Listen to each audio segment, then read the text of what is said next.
തദ്ദേശഭരണ തിരഞ്ഞെടുപ്പിൽ യുഡിഎഫിന് മികച്ച വിജയം. കോർപ്പറേഷനുകളിലും മുനിസിപ്പാലിറ്റികളിലും യുഡിഎഫ് വ്യക്തമായ മുന്നേറ്റം കാഴ്ചവെച്ചു. 2 കോർപ്പറേഷനുകളിലെ ഭരണം തിരിച്ചുപിടിച്ച യുഡിഎഫ് 30 മുനിസിപ്പാലിറ്റികളിലും ഭരണം സ്വന്തമാക്കി. 3 പതിറ്റാണ്ടിന് ശേഷമാണ് കൊച്ചി കോർപ്പറേഷനിൽ യുഡിഎഫിന് ഭരണം ലഭിക്കുന്നത്. ആകെയുള്ള 74 ഡിവിഷനുകളിൽ 46 നേടി വ്യക്തമായ ഭൂരിപക്ഷത്തോടെയാണ് യുഡിഎഫ് നഗരത്തിന്റെ കടിഞ്ഞാൻ കയ്യിലൊതുക്കിയത്. കോൺഗ്രസിന് ഒറ്റയ്ക്ക് കേവല ഭൂരിപക്ഷം നേടാനായി എന്നതും വിജയത്തിളക്കം കൂട്ടുന്നു. തൃശൂർ കോർപ്പറേഷൻ തൂത്തുവാരിക്കൊണ്ടാണ് യുഡിഎഫ് വിജയം ആഘോഷിച്ചത്.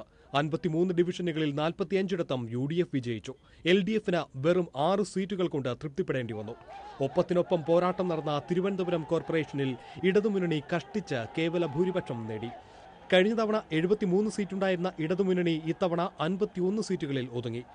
41 സീറ്റുകൾ നേടി ശക്തമായി തിരിച്ചുവന്ന യുഡിഎഫ് തലസ്ഥാന നഗരിയിലെ പോരാട്ടം വീറുറ്റതാക്കി.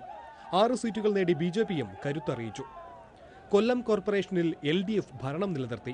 55ൽ 34 സീറ്റുകളും വിജയിച്ച എൽഡിഎഫ് കരുത്തറിയിച്ചപ്പോൾ യുഡിഎഫ് 19 സീറ്റുകൾ കൊണ്ട് തൃപ്തിപ്പെട്ടു.